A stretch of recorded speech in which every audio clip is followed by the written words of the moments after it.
আসসালামু আলাইকুম। চারটি কারণে পুরুষের বীর্য পাতলা হয়ে যেতে পারে। আজকে আমি আপনাদের সাথে চারটি কারণ নিয়ে আলোচনা করব। যে চারটি কারণের একটি কারণও যদি আপনার মধ্যে বিদ্যমান থাকে তাহলে আপনার বীর্য দিন দিন পাতলা হয়ে যেতে পারে, বিশেষ শক্তি দিন দিন কমে যেতে পারে, শুক্রর পরিমাণ বা গুণগত মানও দিন দিন হারিয়ে যেতে পারে। খুবই সংক্ষিপ্তভাবে চারটি কারণ নিয়ে এবং একটি দুটি খাবার নিয়ে আমি আলোচনা করব।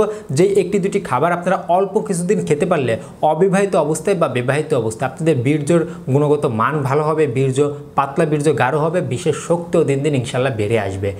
সম্পূর্ণ ভিডিওতে এই বিষয় নিয়ে আমি আলোচনা করব। চলুন আমাদের মূল আলোচনায় ফিরে যাওয়া যাক। প্রথমেই বলতে চাই, আমার প্রত্যেকটি ভিডিও মেডিকেল থেকে তুলে ধরা হয়, অবশ্যই শিক্ষণ হিসেবে দেখবেন। বীর্য পাতলা হওয়া নিয়ে আমাদের অনেক পুরুষ ভাইদের অবিবাহিত অবস্থা থেকেই অনেক চিন্তায় থাকি যে এই বীর্য দিয়ে আমি সহবাস করতে পারবো কিনা, এই বীর্য দিয়ে বাচ্চা হবে কিনা ইত্যাদি নানাবিধ সমস্যায় মানসিক টেনশনে আমরা পড়ে থাকি এবং বিভিন্ন চিকিৎসা পর্যন্ত গ্রহণ করছি, এমন কিছু চিকিৎসা গ্রহণ করছি যা আমাদের স্বাস্থ্যের জন্য ক্ষতি পর্যন্ত হয়ে দাঁড়াচ্ছে। সো আমরা চারটি কারণ জেনে নিব। নাম্বার 1, কেন আমাদের বীর্য পাতলা হয়? সৃষ্টিকর্তা তো প্রতিনিয়ত আমাদের শরীরে বীর্য উৎপন্ন ক্ষমতাটা দিয়ে দিয়েছে, তাহলে বীর্য পাতলা হয় কেন? পাতলা হওয়ার মধ্যে মোস্ট ইম্পর্টেন্ট নাম্বার 1 যে কারণটা রয়েছে সেই কারণটা হচ্ছে আমরা অতিরিক্ত পরিমাণে বীর্য আউট করি। সেটা অবিবাহিত অবস্থা অনেকে, বিবাহিত অবস্থা অনেকে দেখা যাচ্ছে অবিবাহিত অবস্থায় অতিরিক্ত পরিমাণে হস্তমৈথুন বা মাস্টারবেশন করছেন। আমরা সাধারণত জানি যে 24 থেকে 48 ঘন্টার মধ্যে যদি খাবারের মান ঠিক থাকে, ঘুমের মান ঠিক থাকে এবং শরীর যদি পরিপূর্ণ সুস্থ থাকে ইনশাল্লাহ, তাহলে 24 থেকে 48 ঘন্টার মধ্যে আপনার একবার বীর্য আউটের বীর্যটা ফ্লাপ হয়ে আসে।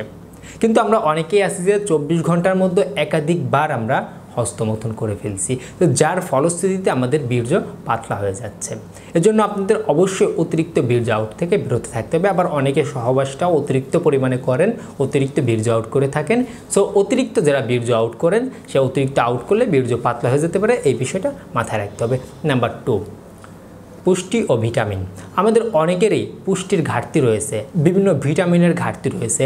আমরা এমন খাবার খাচ্ছি যে খাবার থেকে আমাদের ব্যয়বহুল হচ্ছে কিন্তু আমরা পর্যাপ্ত পুষ্টি পাচ্ছি না, ভিটামিন পাচ্ছি না। খাদ্য প্রাণটা আমাদের শরীরে লাগছে না, বা যে খাবার খাচ্ছি তার প্রাণ যে ভিটামিনগুলো রয়েছে এই ভিটামিনগুলো আমাদের স্বাস্থ্যে আসতেছে না। এর কয়েকটি কারণের মধ্যে মোস্ট ইম্পর্টেন্ট কারণ হচ্ছে কি, আমরা যে খাবারগুলো খাচ্ছি এই খাবারগুলো অতিরিক্ত তেল, ঝাল, মশলা, ফাস্টফুড, জাঙ্ক ফুড, টিনজাত দ্রব্য, একাধিকবার ভাজা তেলে খাবার ইত্যাদি খাবারগুলো আমরা খাচ্ছি। এই খাবারগুলো আমাদের স্বাস্থ্যে তেমন কোনো ফলাফল আসতেছে না। যেহেতু আমাদের স্বাস্থ্যে তেমন কোনো ফলাফল আসতেছে না বা পজিটিভ রেজাল্ট আসতেছে না, যার কারণে আমাদের বীর্য দিন দিন পাতলাই থেকে যাচ্ছে বা গাঢ় হওয়ার তেমন একটা সুযোগ পাচ্ছে না। এজন্য অবশ্যই ভিটামিন ও পুষ্টির ঘাটতি থাকলে ঘাটতিটা খাবারের মাধ্যমে ফিল আপ করে নেবেন এবং সর্বোচ্চ বিষয় হচ্ছে আপনার ন্যাচারাল খাবারের মাধ্যমে ফিল আপ করবেন, তাতে আপনাদের সব থেকে ভালো হবে, শরীরও ভালো থাকবে, বিশেষ শক্তিও ভালো থাকবে। আমি আশা করি নাম্বার 2 বুঝতে পেরেছেন। নাম্বার 3, ঘুম আমাদের মানব দেহের জন্য অত্যন্ত গুরুত্বপূর্ণ। সেটা আপনি ছোট হন, বড় হন, ছেলে হন, মেয়ে হন, সকল মানুষেরই ঘুম অত্যন্ত গুরুত্বপূর্ণ একটি জিনিস। কিন্তু আমরা অনেকেই রয়েছে, অনেক পুরুষ ভাইরা কম ঘুমাচ্ছি, বিশেষ করে রাত 1টা 2টা 3টা বাজিয়ে দিচ্ছি, ঘুমাচ্ছি না। আপনি জানেন কি রাতে পর্যাপ্ত না ঘুমালে স্বাস্থ্যে কত রকমের ক্ষতি হয়? বিভিন্ন রকমের ক্ষতির মধ্যে এই একটি বিশেষ ক্ষতি হচ্ছে আমাদের পুরুষের হরমোনের ব্যালেন্সটা ঠিক থাকে না। হরমোনের ইমব্যালেন্সের কারণে আমাদের পর্যাপ্ত শুক্রর পরিমাণ, শুক্র এবং বীর্য উৎপন্ন হতে পারে না, যার ফলশ্রুতিতে বীর্য দিন দিন পাতলা হয়ে যাচ্ছে এবং বিশেষ শক্তি দিন দিন হ্রাস পেয়ে যাচ্ছে। এজন্য অবশ্যই রাতে পর্যাপ্ত পরিমাণে ঘুমাইতে হবে। যে সকল ভাইয়েরা রাতে ঘুমাইতে পারেন না, হয়তো কর্মব্যস্ততার কারণে, অবশ্যই তারা দিনে যখন ঘুমাবেন একটি ডিপ বা গভীরভাবে ঘুম দেওয়ার চেষ্টা করবেন, এই বিষয়টা মাথায় রাখতে হবে। নাম্বার 4, হরমোনাল প্রবলেম বা শরীরে অন্য কোনো সমস্যা হলে বা বিভিন্ন রোগ হলে আমাদের মানব দেহ যদি সুস্থ থাকে তাহলে আমাদের বিশেষ শক্তি ঠিক থাকে, মানব দেহ যদি সুস্থ না থাকে তাহলে বিশেষ শক্তি ঠিক থাকবে না। তেমনইভাবে বীর্য উৎপন্ন ক্ষমতাটাও আমাদের হ্রাস পাবে। তেমনইভাবে যদি আপনাদের হরমোনের সমস্যা দেখা দেয় বা আপনাদের দীর্ঘদিনের ডায়াবেটিসের সমস্যা রয়েছে, উচ্চ রক্তচাপের সমস্যা রয়েছে, রক্তের কোলেস্টেরল বেড়ে গেছে ইত্যাদি নানাবিধ সমস্যা, বা দীর্ঘদিন কোনো ঔষধ সেবন করতেছেন, আপনার স্বাস্থ্যে কোনো অন্য রকমের সমস্যা রয়েছে, এই সমস্যা থাকলে আপনাদের বীর্য